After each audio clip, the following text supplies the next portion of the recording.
C'est l'une des plus bonnes nouvelles pour la finance climatique en Afrique.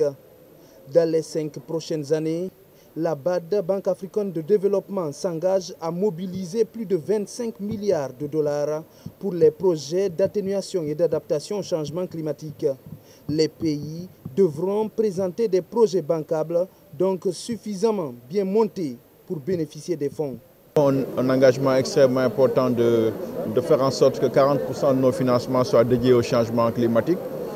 Et nous sommes la seule banque multilatérale de développement qui, au cours des dernières années, a pu financer plus de projets en matière d'adaptation que d'atténuation. Donc c'est un engagement extrêmement important. Et dans les 5 années à venir, 25 milliards de dollars seront investis dans le changement climatique.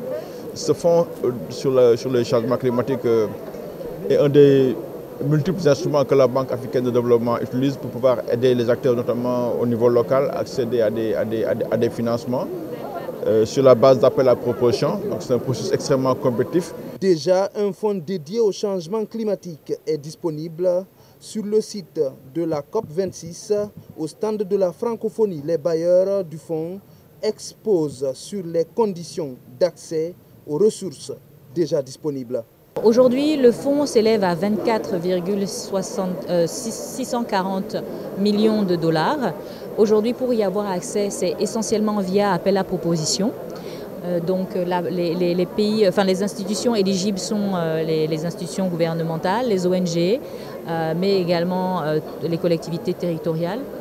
La ministre de l'Environnement et du Développement durable, Lopou Lama, arrivée sur les lieux, compte mener des discussions fructueuses avec l'ensemble des partenaires de la Guinée, fortement représentés à cette rencontre de Glasgow.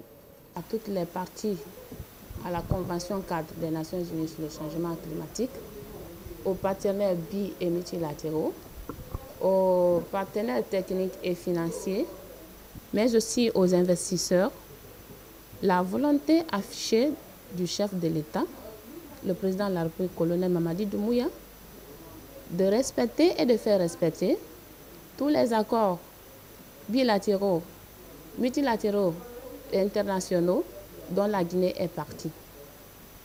Vous savez, tout comme moi, depuis le 5 septembre 2021, d'importantes réformes ont été engagées. C'est dans ce cadre que je demande aux bailleurs et à la communauté internationale de prendre des actions concrètes pour permettre à la Guinée de s'adapter à ces effets, à ce changement climatique. Je suis là, je suis venue avec un calendrier de rencontres très chargé. Je dois rencontrer le PNUD, la Banque mondiale, la francophonie, les pays partenaires comme l'Algérie et ainsi de suite. La liste est longue et j'ose espérer que nous allons nous retourner au pays avec d'importants projets. Désormais, il appartiendra aux pays comme la Guinée de soumettre des projets climatiques ambitieux pour faire partie des plus grands bénéficiaires de ce fonds en Afrique.